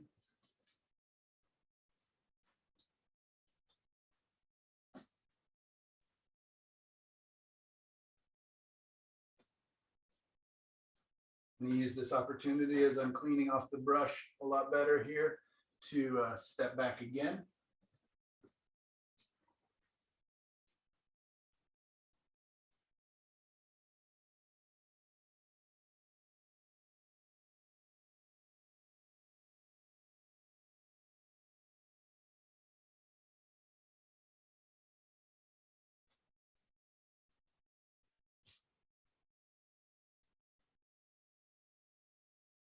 Also just observing the shapes of the trees, trying to decide if they're interesting, if I should be carving into them a little more. I'm still going to come back in and add some sky holes and things, which I think will make them interesting and give them a little more personality.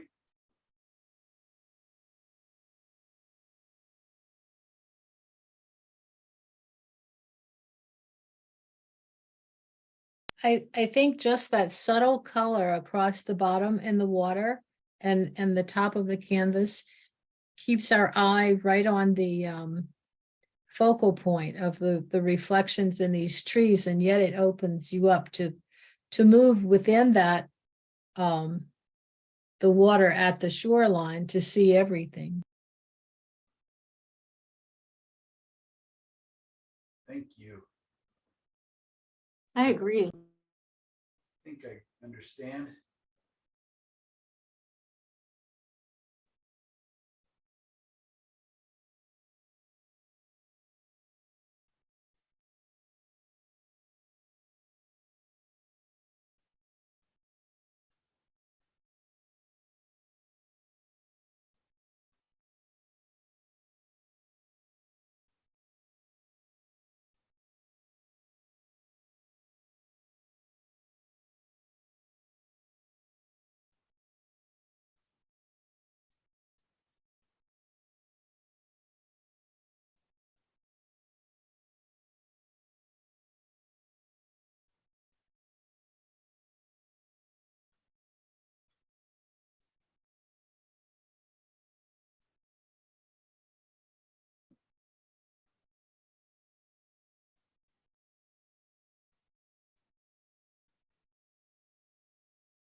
It's interesting to try to keep thinking about, what's up above must be down below.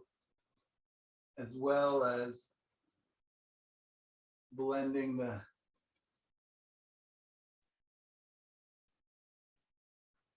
paint,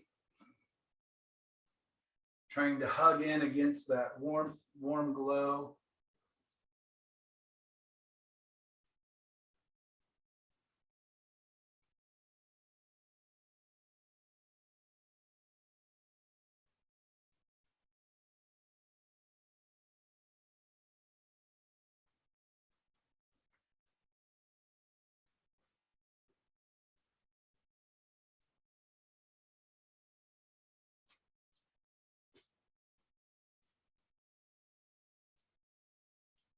Cleaning the brush, cleaning the brush.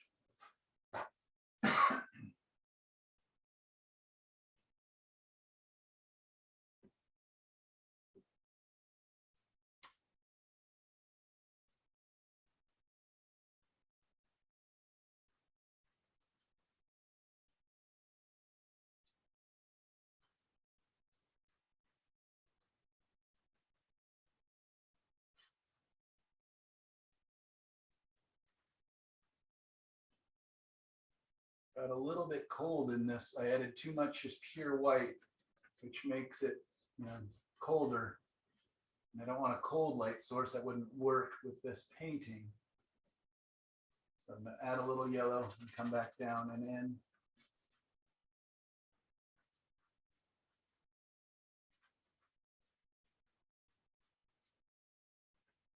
I don't think that subtlety really shows up on the monitor.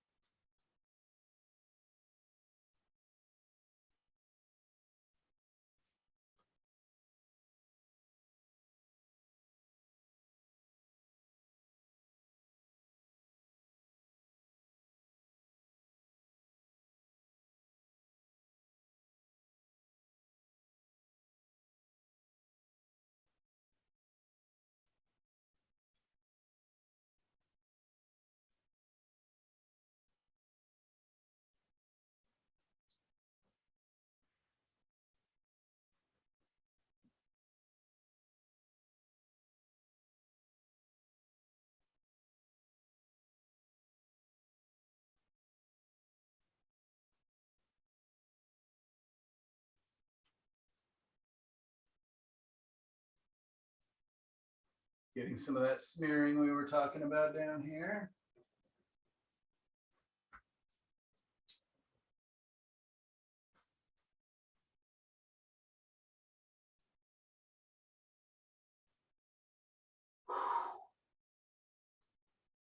Fun, fun, fun.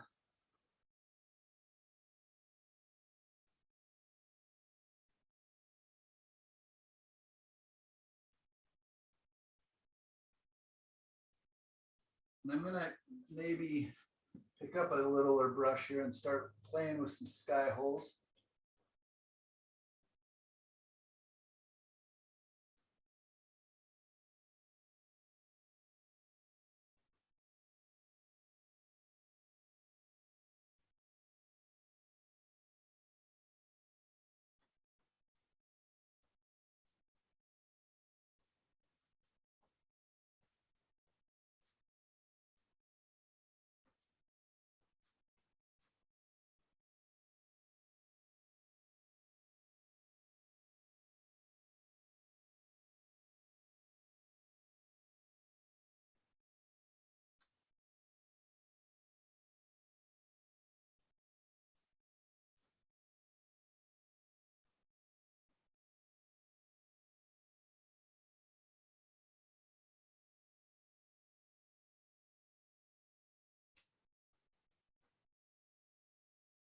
Letting a little bit of light coming through there, hitting the water. But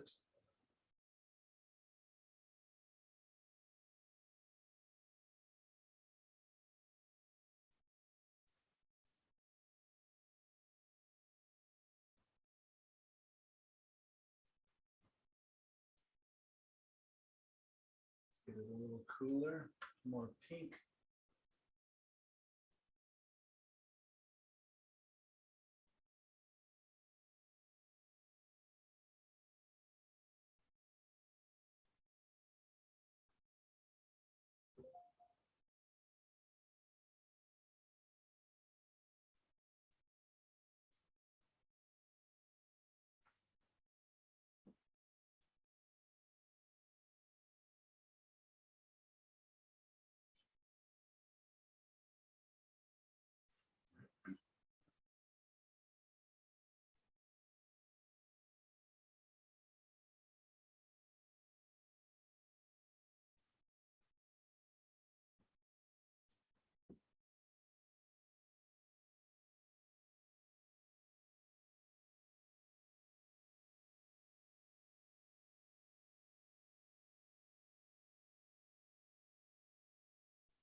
Urchin,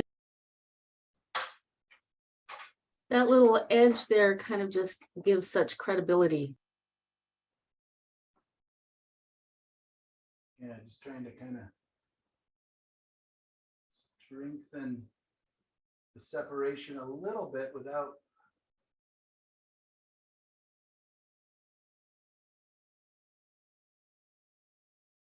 making it cartoony or this brush is too soft.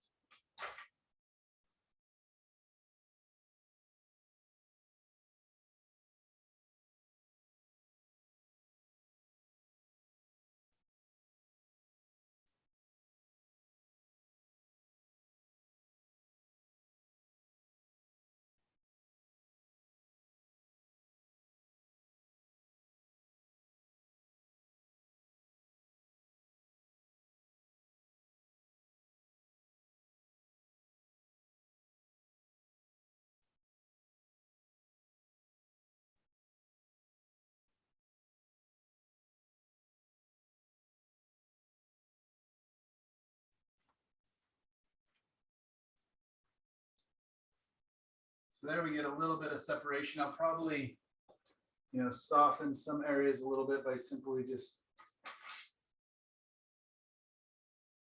changing the angle a little bit of that shine.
Let's see if I can get away with this. This feels like a little bit of a hammer of a brush to come in.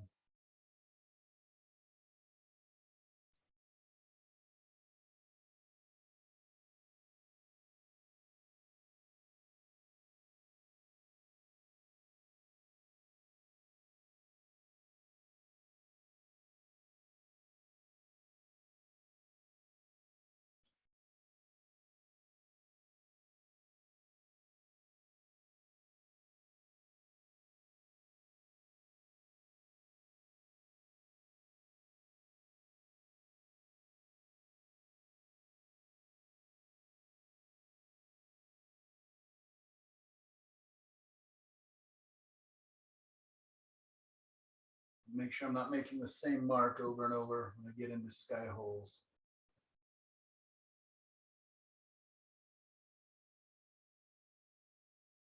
Easy to do. And this brush is just not making a nice enough shape, so dip in and find a better brush. Here we go.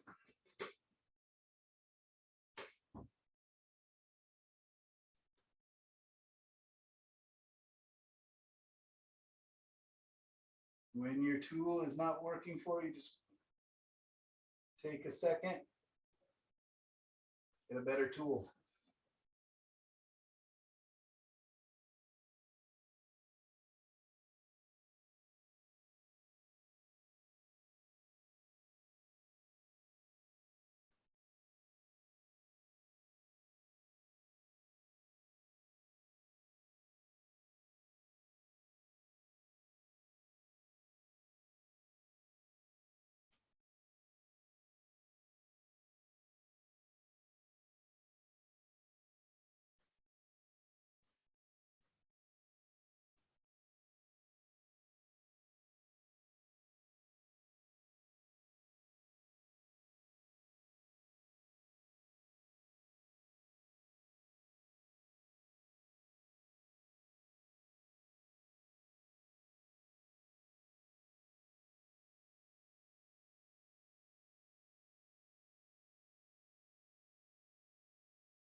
I'm gonna have to soften these little sky holes just because they're making such definite marks. So I'll come back in with a different tool and just kind of move them around a little bit. Right now I'm just seeing where do sky holes work and where don't they work.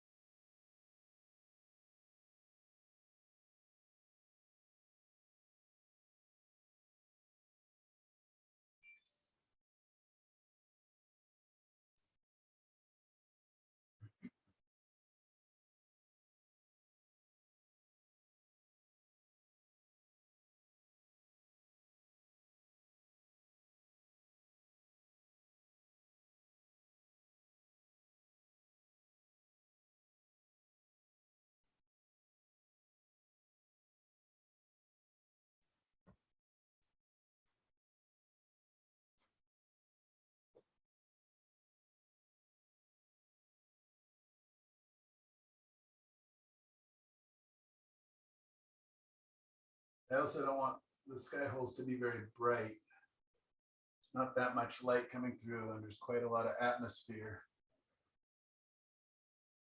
So they can't be crisp. They can't be too bright. And I want you to pick up on them subconsciously more than them grabbing full attention.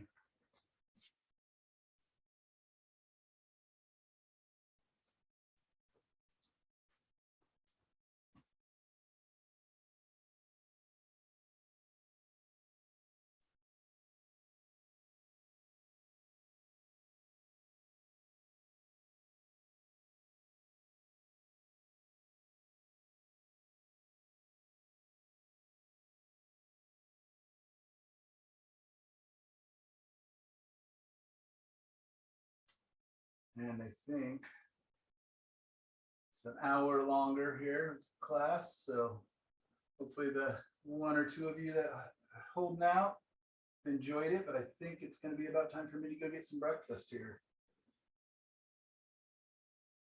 Oh, my goodness. You didn't eat all day? I don't usually eat until a little later. Not a big breakfast guy.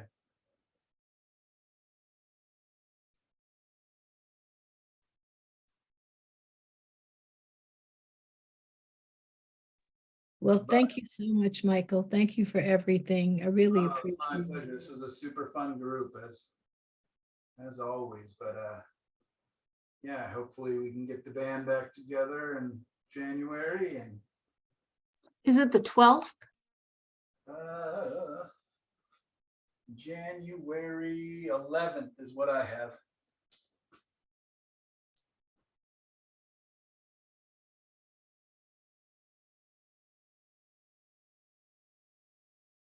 All right, I'll move the camera a little bit closer just so you can see the sky holes. I'm gonna have to come back in and manipulate those and everything else, but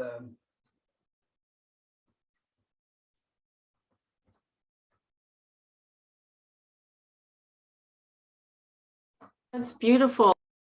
I love it. It's absolutely gorgeous. thank you. If there was moss hanging in the trees, it would be in Louisiana. There you go. Exactly. It is absolutely gorgeous. What fun, huh? So thank you guys for letting me do this and work on something that's definitely the biggest size-wise I've done. And I'll get some better photos of it when I get a little more finesse work going on in there. And you can definitely see some things that need working on. But I think, 90% there. And yeah, then just some finesse. So anyways, Linda, Renita, Michelle, it was fantastic having you guys in class. And I really appreciate all your hard work and everything else. So Thank Have a you great- for going Thank over you, it an Michael. extra hour. have a Wow. great Christmas and a great New Year's. And yeah, we will hopefully see each other and stay in touch on Facebook and everything else. And Hey, Michael, I think it would be so fun. Yeah. I don't know if you want to do this, but you know, that show in January at OSA that's for teachers and students. Wouldn't that be fun to have a little Michael Orwick wall? Yeah, let's try. Let's see if we can do that. I will send out an email reminder or see what information I need and what our deadline is to get that in. It's coming up fast, so I think it's finish up around your mid. paintings. Yeah, and it would be good promotion for you. Not that you need it. Well, yeah, I can always use a little promotion, but yeah, thank you guys. Have a great Christmas and everything else, New Year's, all that stuff. I won't see you in between, but thank you. And this will be the longest class and the biggest painting. So Thank you. Thank you. Thank you. And Merry Christmas, Happy New Year. All right, Yes. guys. Thank you. Take care.